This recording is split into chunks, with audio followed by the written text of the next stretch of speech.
is also underway in parts of Nairobi, including Kibra and Mathare. In Kisumu, people are being pulled out of their houses and shot or crowbarred to death by police officers. In Migori and parts of Homa Bay, police are going into villages away from towns and shooting or crowbarring people to death. All the elements of the making of a genocide are present in the developments in Luarad. Victims are being dehumanized. There is organization. The attacks taking place are clearly planned. The people undertaking the destruction of the rules are clearly trained, whether they are police officers or goons. They are under a command structure and they are well resourced with arms they need. There is stigmatization and polarization accompanied by propaganda that the community is behind the nationwide protests. There is preparation, with perpetrators knowing when to attack, which area, and they are using what appears to be the adopted slogan of dealing with Luo once and for all. Very similar to Hitler's so-called final solution. The attackers are working hard to create fear in the community by parading armies, equipment, and weapons. Victims are identified because of their ethnicity. They are segregated into ghettos. They are being starved and their property destroyed or scattered away.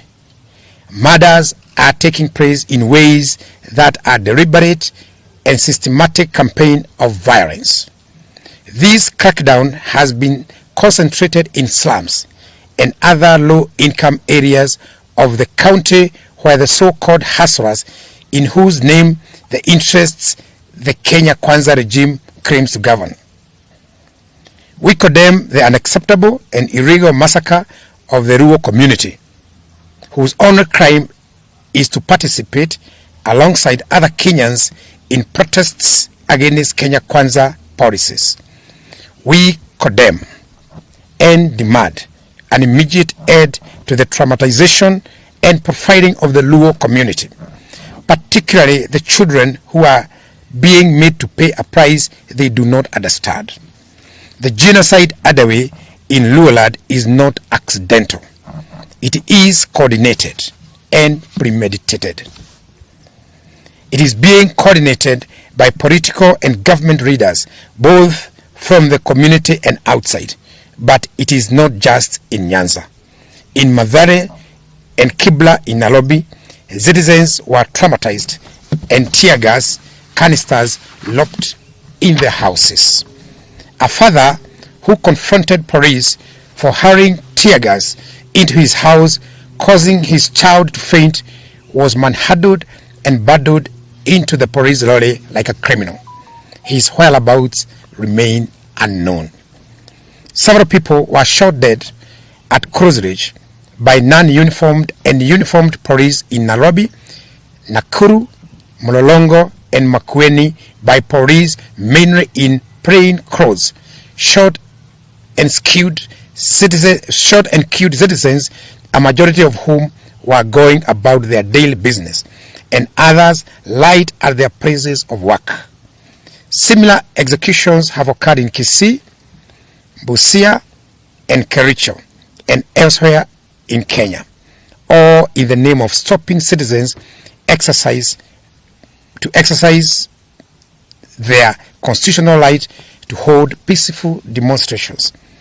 Much as RUTO tries to depict Azimio demonstrators as violent, it is evidently clear that our demonstrations are peaceful, and it is the police who import violence and use of excessive force into them.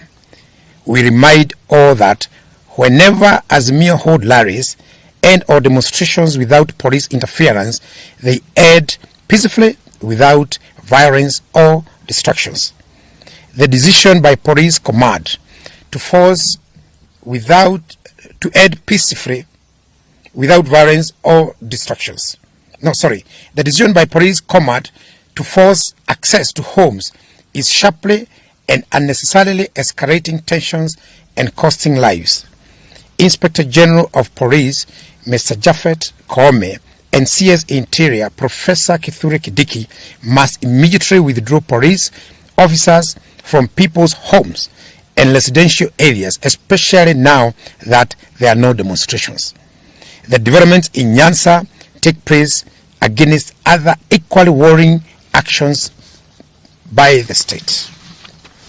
Both police and hired goons are trailing, arresting, and shooting people from vehicles with foreign number plates. In the 3-day demonstrations that ended last Friday, that was yesterday, South Sudan and Tanzania number plates were visibly deployed. This creates unnecessary tension and conflict between our country and these federal countries and our people against the people of Tanzania and Southern Sudan. As police battle our people on the streets, they have also taken over the corridors of justice in our courts. We saw police attacking families of people seeking justice in court. We saw Honorable Babu Owino being abducted and ferried away from court corridors after being released on bail. We saw the media being attacked and chased from court corridors as they did their job of informing the world of developments in the country. Azimio readers are being put under house arrest, constant surveillance, and persistent threat of being arrested. We demand the unconditional release of all the Azimio readers and supporters who are still being held incommunicado.